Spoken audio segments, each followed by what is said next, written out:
we tracked pretty closely here last week some progressive resistance to the quote-unquote HEROES Act. That was the House Democrats' legislation that, sort of obnoxiously sought to bail out corporate lobbyists. But also the piece that progressives really were objecting to was that Pramila Jayapal's idea of nationalizing small business payroll, something we've been supporting here on this show for a long time, that has actually a lot of Democratic support and some bipartisan Republican support, that had been pointedly left out of the bill. That was like their big objection. They wrote a letter. They said, we need a pause. They didn't get their pause. They didn't get their objections heard. Something kind of interesting happened, though, on the vote for the rule to consider this bill, which is that a number of progressives voted against considering the bill, but also some swing state, more vulnerable, moderate, centrist Democrats joined with them. Well, now we have a new development, and this is from, of course, our great friend and fantastic journalist Ryan Grim over at The Intercept. Swing district Democrats, those what they call frontline Democrats, who are the most vulnerable districts, who are usually more sort of on the moderate side of the aisle, they are banding together with progressives to introduce this idea as a separate, standalone piece of legislation.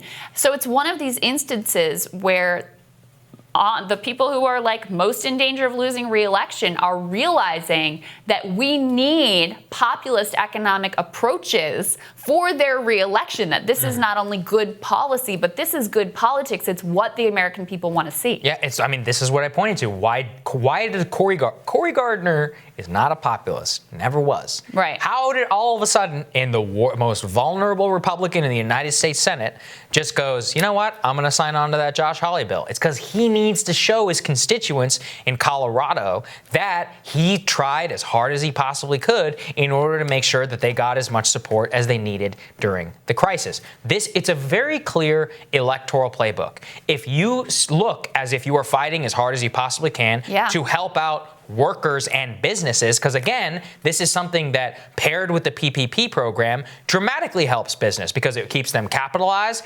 and it makes so actually one of the complaints from businesses is that too much of the capital has to go just towards payroll because there's all these other expenses like rent and all this other stuff. Okay, here's a very easy way in order to take care of it. And again, I think the Jayapal one is like $600 billion over 3 months. That's not all that much money if you look compared at a $3 trillion bill and compared to what we've already spent. So you can even see that in the absolute dollar terms, that what people are worried about, it doesn't meet the crazy extension of what we're dealing with. And it actually comes, and this is obviously what concerns me, is that President Trump yesterday, he was speaking with some Republican senators at a closed-door lunch. So this just comes from reports inside. We now know, let's throw up Jeffree Stein's reporting and Sungmin Kim reporting that the Trump administration is going to be against expanding the $600 a week unemployment boost as America's unemployment rate is surging. Now, this is, of course, the expanded unemployment, I think, is set to expire in July. And the thinking is that taking away expanded unemployment, basically expanded unemployment is so generous that when businesses start to open up, even ones that have failed, is that workers are either going to have to require a very high wage from a business that's not well capitalized, or that businesses and workers themselves would conclude, hey, it's better for my workforce to just go on unemployment. I completely accept, and I think that is a correct argument if your goal is in order to reopen the economy. But the issue is that this is what I've said about reopening, is whenever you're reopening, you have to make sure that the businesses themselves have enough capital to even be able to pay the wage and deal with the likely months-long scenario that we're going to have of 60 to 70% demand. Even in the states like Texas and others that are opening right now, restaurants are like 50% capacity. Right. And I keep saying this, I guess people don't know anybody in the restaurant business. I happen to know some. Even at 100% capacity, it's a tough business. Yeah. Most of them fail, and they can barely pay their workers as it is. And so from my perspective, sure, letting the UI expire, I think that is completely fine.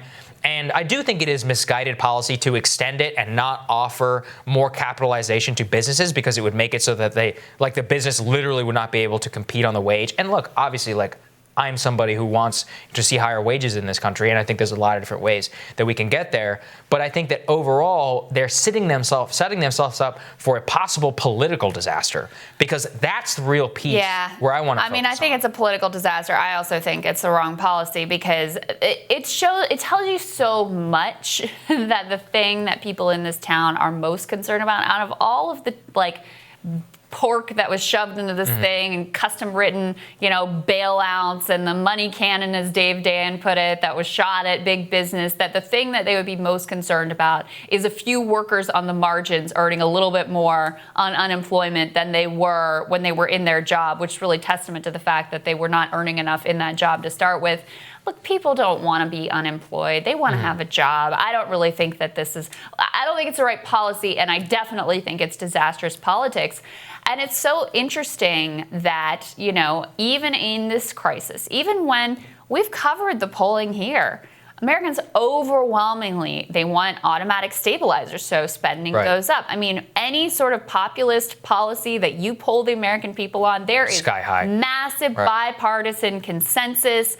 People want the government to take action, and yet the politicians here, because of who they're talking to, because of the social set in which they exist, because of the donations that fund their campaigns, because of the think tank infrastructure that exists in this town that feeds them ideas, because of a knee-jerk relic type ideology that they just can't resist in a moment like this, they cannot step up to the plate and offer the ideas that are big enough to meet the moment. I mean, look, I support the Jayapal Hawley approach, or whoever you want to attribute it to, the idea. Lots of European countries have taken this approach, and they've lost many fewer jobs per capita than we have. It's a little late, though. I mean, we already have 36 million people who have filed for unemployment. We already have unemployment numbers that are probably between 20 and 25%. I mean, very high unemployment. A lot of the damage has already been done. And again, it's who is organized and ready to act when the crisis hits. A lot of this is sort of the cat's already out of the bag. This is what troubles me most, which is that the construction of all of this from the beginning all could have been avoided, which is that, you know what? I don't want people sitting on unemployment. I don't think even the people on unemployment don't want to be sitting on unemployment. So what we could have done from the very beginning to avoid all of this mess was do the payroll program, keep the firm and the worker intact, the worker-business relationship, so that whenever things start to go open, that everybody's intact, everything's ready to go, everybody's still on the payroll, you don't have to deal with filing for unemployment, whatever. Right. And then you can scale up the level of government support commensurate with the level of demand that we see in the economy. And when things are totally back up, everybody goes off, we go back to at least normal. And I think that is the main issue right now, is that without that, now we have 36, actually I think it's more like 20-something million people who are actively on unemployment in America. Well, what do you do? I mean, that's the real issue. So we pick this up. And like I said, I completely accept the economic logic. And as I understand it, extension of unemployment throughout the Great Recession actually did have problems in terms of getting people back to work after everything spun up, because just of the relative wage arbitrage. Like I said, I totally accept that. But there has to be something that after the expiration, let's say we go against the expiration, there has to be something that's put into place to make sure that there is an actual ability for the business in order to pay its wage, and that the workers will be able to go back to work without having to suffer what they didn't. Because if we don't, we're going to be, let's say none of this happens. We do let the unemployment expire or even extend. You're going to have a 10 to 12% unemployment rate in America. I mean, who wants that? That's Great Recession. Nobody wants level that. Unemployment. Literally, that is actually, and again, this is something that I agree with my Republican friends on, which is unemployment physically is a disaster. We know that, which is that in recessions and when people are on unemployment and can't find a job, their death rate goes up, suicides go up, drug use goes up, alcohol abuse, all across the map from a societal level, abuse. I mean, everything. Domestic abuse, especially. Yeah, right.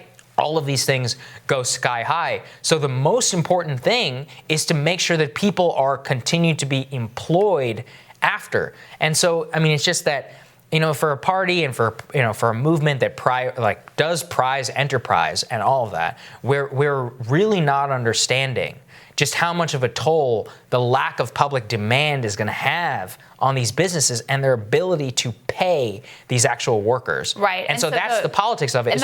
And the White House position is basically like, let's make workers suffer more, but we're not going to help on the other side of getting them rehired to the small business. Well, the White House basically where the White House ignores the White House position is not putting more capital necessarily towards the businesses. Right. Because here's the other thing. If let's say you remove UI, fine, the expanded UI, then you got to go uncapped paycheck protection program and remove some of the things, because then the capital will be there and people can go back into the labor market. People can get rehired. But if you don't put more capital in the paycheck protection program and you take away the expanded UI, then or even if you do keep it and you keep it that way, you're going to have like this underclass of citizens who are on unemployment, who are actually making, not a lot of money, but decent money. And it's that level. I very much worry about the societal complications. Again, this was all avoidable. Britain and Denmark aren't going to have this problem because they just pay people's payroll. Exactly. And if we had done the same thing, we wouldn't have to have stupid political fights over this. So circling back to the original piece, though, which I think is really interesting to watch and put a pin in, the populist progressives working together with the swing state Dems dynamic that we also are seeing starting to bubble up on the Republican side. I think that is a very interesting dynamic. And in particular, in the Democratic Party, there's some different buckets of types of Democrats. One of the types of Democrats that has become basically extinct at the national level, but which exists a lot at the state and local level, is the sort of old school populist economic pro-labor Democrat who is more culturally moderate, right? That type of Democrat you can find in state houses all across the country. Certainly when I lived in Kentucky, did work in West Virginia, you meet a lot of people who fit that model. And it'll be interesting if during a time such as this, if you could see a little bit of a resurgence of that type of Democrat as a potential partner for the populist left, and more populist Republicans, because that just gives you more to work with. What swing state Dems have become is more like moderate corporatist, but there used to be more of sort of, this populist, pro-labor, FDR Democrat who's more moderate on cultural issues. And so that's the dynamic that I'm kind of keeping an eye on to see if any of that spirit reemerges during the crisis. Yeah, certainly. The politics of it are really going to be interesting. And we got to see, the easiest way to win, and I think I laid this out on one of my radars, is to convince people it's in their best interest. So, look, that's it. If it's in their best interest to be more pro-worker. They're looking at the polls. Those people more than anyone are looking at the polls and saying, we better be pro-worker. Yeah, there you go. More Rising for you after this.